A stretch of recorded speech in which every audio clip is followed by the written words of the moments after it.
குருமேடு புகழுக்கு அஸ்திவாரமாகும். குருமேடு புஷ்டியாக நன்றாக பிரகாசமாயிருந்தால் தலைவராகலாம். மற்றவர்களுக்கு வழிகாட்டியாக இருக்கலாம். உடல் கம்பீரமாகவும் சதைப்பிடிப்போடும் இருக்கும். சுமாரான உயரம், கம்பீரம், பொறுமை, அன்பான பேச்சு, தெய்வ நம்பிக்கை உண்டு. மதத் தலைவராகவும் வரலாம். இவர்களுக்கு அரசியல் பிடித்தமான தொழில். இக்குறுமேடு அளவை மீறி இருப்பது நல்லதல்ல.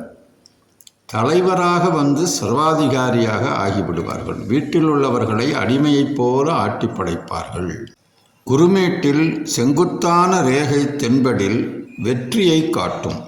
பல ரேகைகள் இருந்தால் தோல்வியை காட்டும்.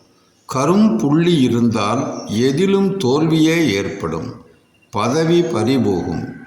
ஒரு கிராஸ் இருந்தால் அழகான தாம்பத்திய வாழ்வு கிடைக்கும்.